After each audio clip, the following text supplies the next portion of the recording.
दोस्तों नमस्कार, सत श्री अकाल, आदाब। मैं हूं राहुल राय गुप्ता, इंटरनेशनल प्राइवेट डिटेक्टिव और founder and CEO of detective गुरु।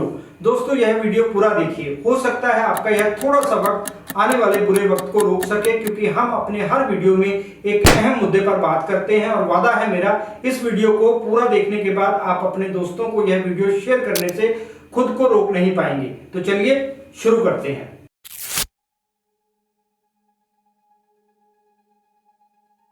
शादियों में बैंड ना बजे तो शादी फीकी सी लगती है। अभी हाल ही में एक बारात बैंड वालों को साथ लेकर नहीं आई तो इसी से नाराज होकर लड़की वालों ने शादी तोड़ दी। बैंड से ही तो शादी की असली रौनक होती है, इसके बिना तो शादी नहीं लगती। लेकिन शायद आपने कभी ध्यान नहीं दिया होगा कि शादियों में दो तरह के बैंड बजते हैं। एक बैंड जिसकी अभी हमने बात की और दूसरा बैंड बजता है घर वालों का, वो भी खर्चों को लेकर। शादियों के खर्चे की कोई सीमा नहीं होती, जितना बजट बनाते हैं उससे ज्यादा का ही खर्च होता है, कम का तो सवाल ही पैदा नहीं होता।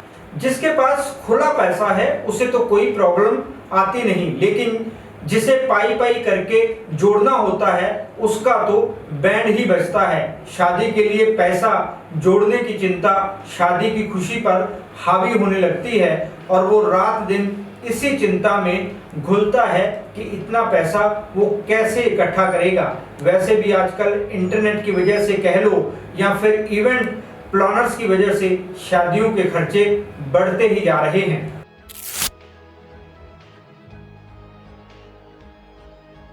घर वालों से लेकर रिश्तेदारों को बस अपने अरमानों की फिक्र होती है।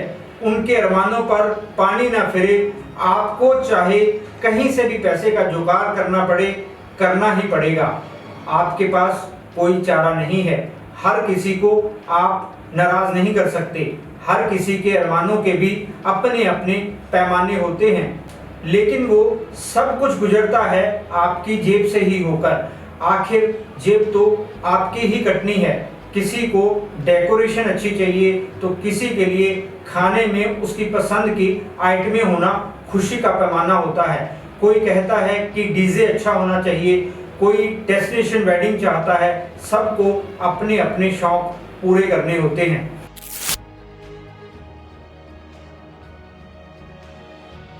हर किसी को धूमधाम से शादी करने की तमन्ना होती है, चाहे उस धूम धड़ाके के लिए पास में पैसे हों या ना हो।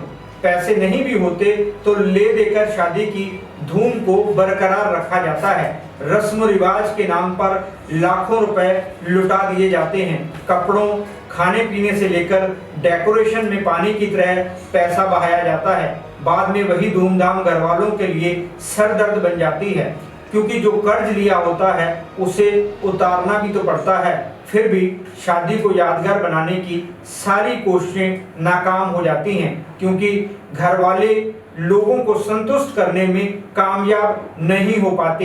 किसी को डेकोरेशन पसंद नहीं आई तो किसी को खाना अच्छा नहीं लगता। मोहल्ले में, रिश्तेदारों में तरह तरह की बातें होती हैं तो घर वाले अपना सर पीट कर रह जाते हैं।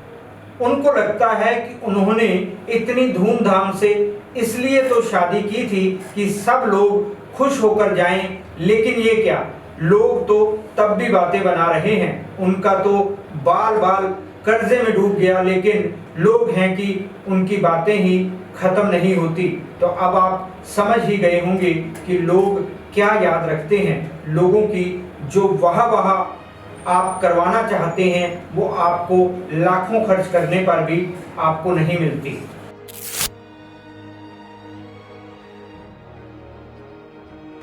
शादी में जो भी पैसा खर्च किया जाता है वो सब दिखावे के लिए ही तो होता है।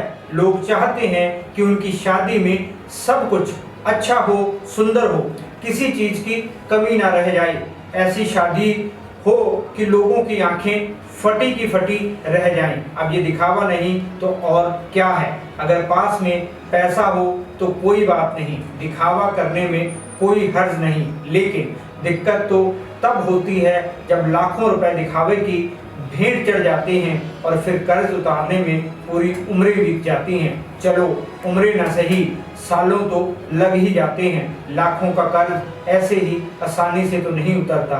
कुछ घंटे दूसरों की आंखों को सुकून देने के लिए लाखों रुपए का कर्जा लेना कहाँ की समझदारी है। समाज में शादियों में दिखावा करने की जैसे होड़ सी लगी रहती है। लोग किसी की शादी में जाते हैं तो वहाँ बस यही सोचते हैं कि वो अपने बच्चे की शादी इससे भी ज़्यादा धूमधाम से करेंगे, लोगों को दिखा देंगे कि उनके अंदर भी कोई बात है।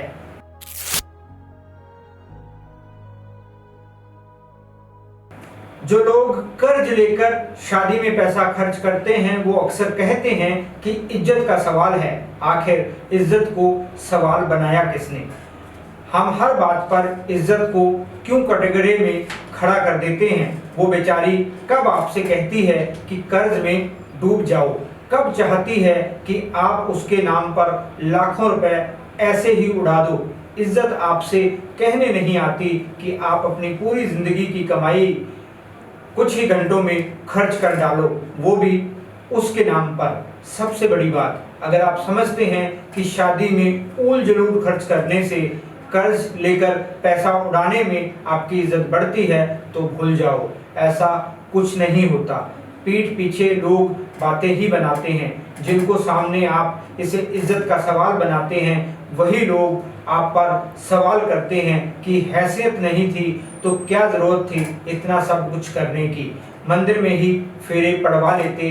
जिन लोगों के सामने आप अपनी शान बढ़ाना चाहते हैं वही लोग आपकी औकात याद कराने में 1 मिनट लगाते हैं।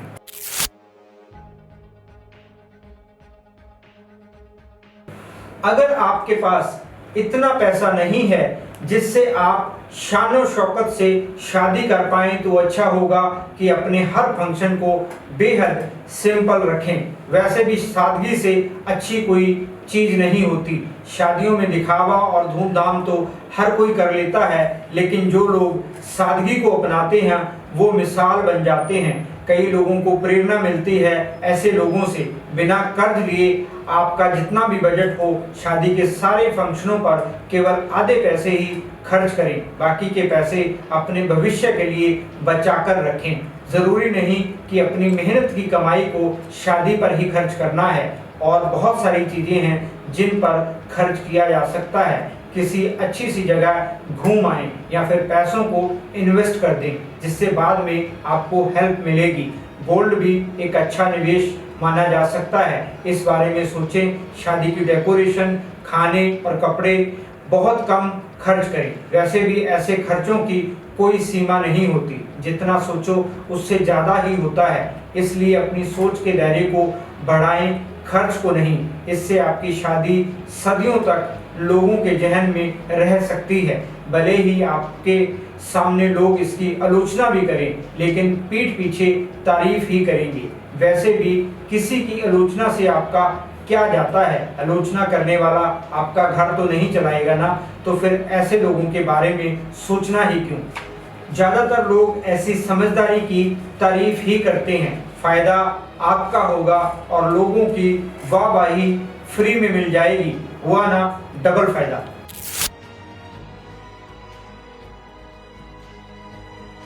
जेब में कम पैसे हो तो शादी में ज़्यादा खर्च करना कोई अक्लमंदी नहीं। अगर आपको बाद में पछताना नहीं है तो शादी के लिए स्मार्ट तरीके अपनाएं। ऐसे तरीकों की लिस्ट बनाएं जिससे आप शादी के खर्च को बचा सकते हैं। अपने घर वालों को मनाएं कि वो आपको कर्जदार ना बनाएं, बल्कि इस समझदारी भरे फैसले में आपका साथ दें। पॉजिटिव तरीके से घर वालों के सामने अपनी बात रखेंगे तो वह ज़रूर मान जाएंगे। इसके लिए आप ज़्यादा खर्च से होने वाले फायदों और नुकसानों की लिस्ट तैयार कर सकते हैं। फिर नुकसानों को कम करने के तरीके लिखें। नुकसानों को कम करके आपको क्या फायदे होंगे उनको भी लिस्ट में लिखें। उस लिस्ट को अपने घर वालों को दिखाएं। घर वालों की अक्लमंदी इसी में है कि उस लिस्ट के मुताबिक ही शादी के फंक्शन अरेंज करें।